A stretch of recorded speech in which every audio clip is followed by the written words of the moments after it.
This might sound very cliche, but I want a world that's full of love and kindness.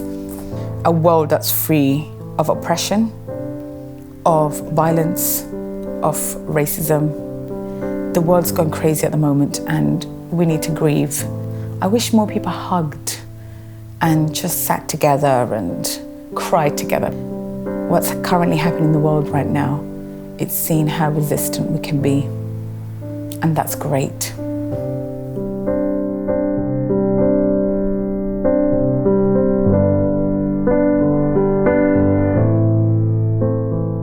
I'm originally from Somalia, but grew up in different parts of the world. I grew up between Saudi Arabia, Italy, but mainly in London. And my background, I'm a psychotherapist. I'm also a lead social activist, a writer, but my most important role, I'm a mother to a daughter. At the age of 7, so I was a diaspora child. I grew up between Saudi Arabia and Italy, privileged house, traveled a lot with my parents. Then before school starts, there's a ritual that you actually have to go through. I mean, me and my sister were diaspora kids, so we didn't know what female genital mutilation actually was. And at the age of 7, I unfortunately had to undergo this practice with my sister who was 5 and my cousin who was 6. And me and we had the 5-star version because we had a privileged family, so we got a doctor to do it for us. And actually, my anger and resentment has always been towards medical professions because I always felt if it was done by an elderly woman in a village somewhere, I would have said, you know, she didn't know any better. But a doctor knew.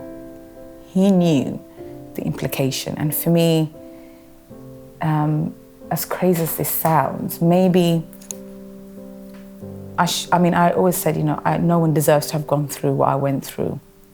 However, like one of my really good friends, Hoda, always says, Leyla, tomorrow's another day. So tomorrow is another day, meaning I'm going to use that very negative experience and change it to something else. And you know, it wasn't an easy conversation to have, especially I had to have that conversation with my mother because I'm very close to my mother. But what we focused on, it's celebrating my daughter who isn't cut.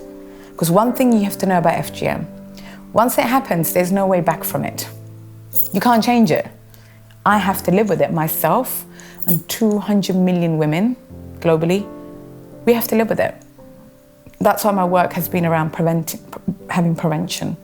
So at the age of 7, I undergo something where I'm pinned down by women who I trusted, but a medical profession cut me right there and then, knowing there was going to be a lot of implications. And even now, as I talk about it, it feels like it was an out-of-body experience. It's like, I can't believe that actually happened to me, but it did. And I have to live with it for the rest of my life. But that's why I said the conversation was bigger than that. They cut me, not because of my religion and culture. They cut me because they needed to control my body and my sexuality. That's why they cut me. I wasn't supposed to be promiscuous or be a sexual woman. Well, I can, you know, clarify for them, it didn't work. I'm actually all of those things that they tried to control. I'm a woman, I'm a sexual woman, I'm a woman who talks about sex and sexuality everywhere I go. It was supposed to censor me, I wasn't supposed to have an opinion. So I would like to say those that still believe in FGM, I'm a great example why it actually doesn't work. All my life, from childhood till now, I've accepted I'm always misunderstood. I think I learned to accept that. And I'm still, you know, learning. I've always kind of known I was different. I mean, I would joke that I always felt like an alien, whichever, you know, if I was in a school. In my school space, I knew I was different. In my family, sometimes I gave them this crazy look, like we are related. Like I really felt like an outsider. But how did I deal with it? I dealt with it by, I think therapy. I mean, the reason I became a therapist, therapy was the only place where I really started to accept who I was. Because I think because I became a minority in whichever space that I was in, that became a negative thing. So I had to constantly edit myself, hide the real Leyla, not bring her out to the, you know, I had to conform to people around me. And it was only in therapy I learned to be who I could be and accepting who I truly am in my authentic self.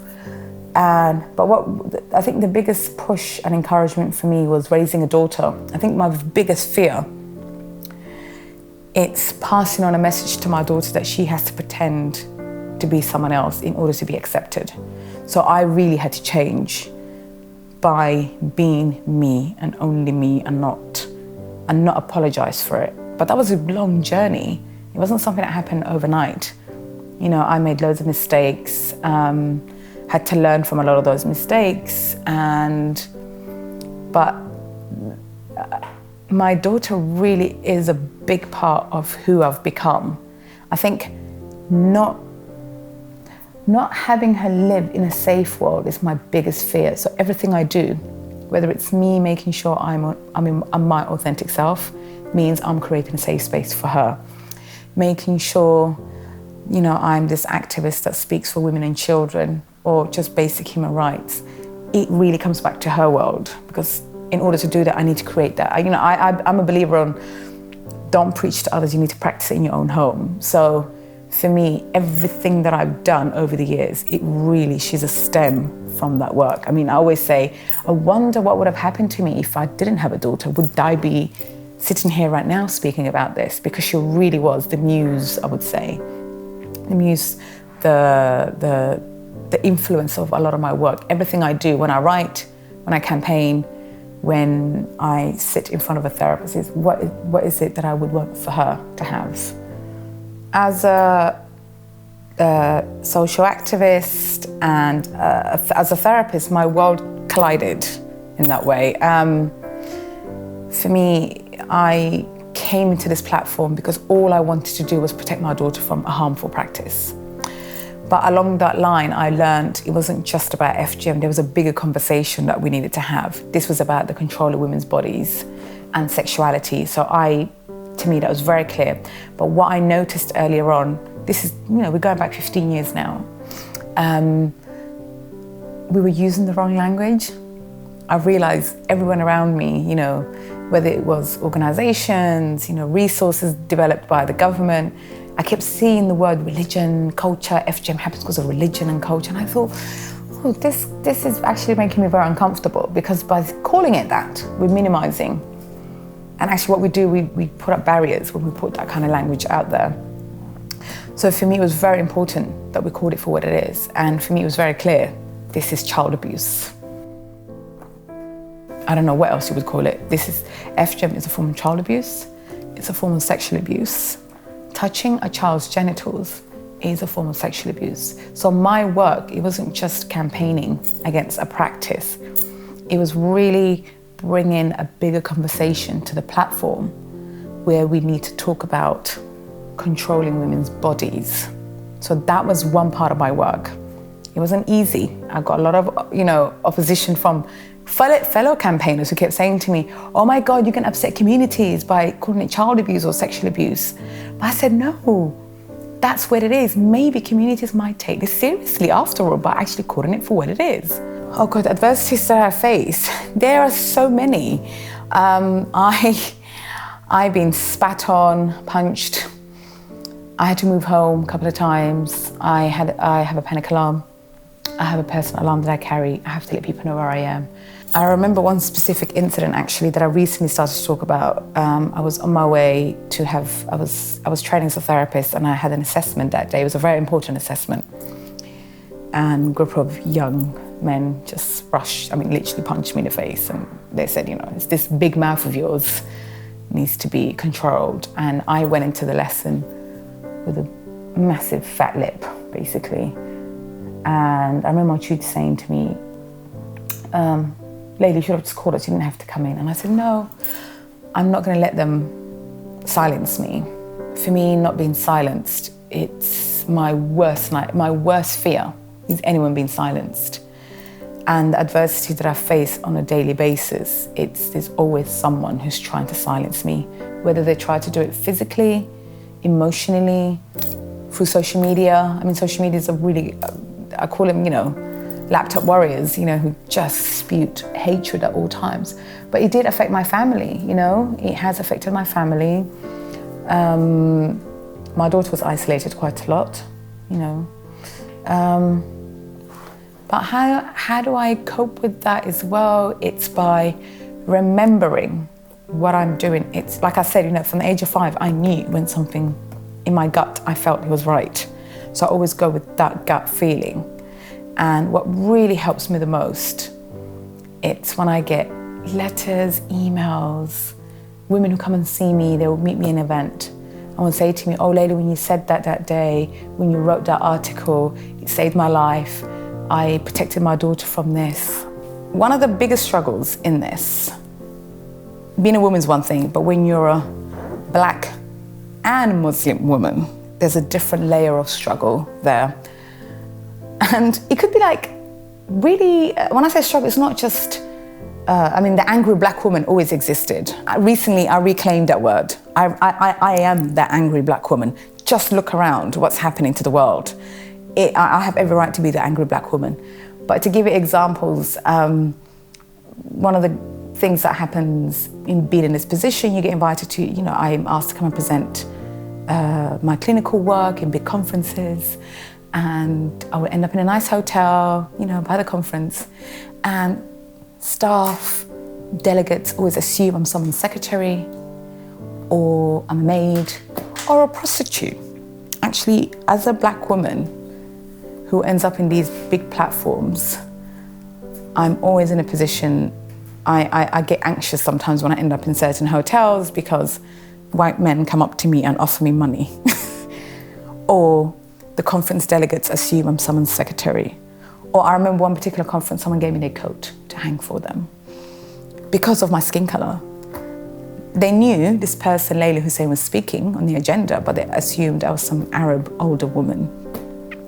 But now the way I cope with it, I actually entertain the idea that I might be the maid or the secretary.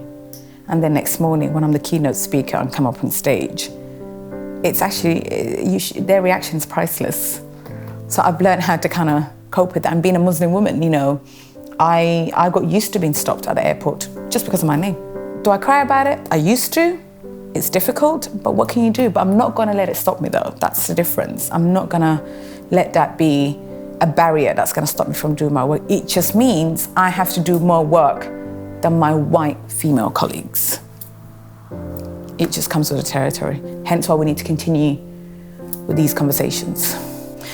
My message for anyone, for people out there actually, whether you're a mum, a teacher, or a young leader, my advice to them would be okay with who you are. Oh my God, the moment that happens, everything in your life, you will see, it will just start to fall into place. Because the moment you start editing and molding yourself into something else, then you're gonna get yourself into a battle. My mum calls it, she has this really great analogy.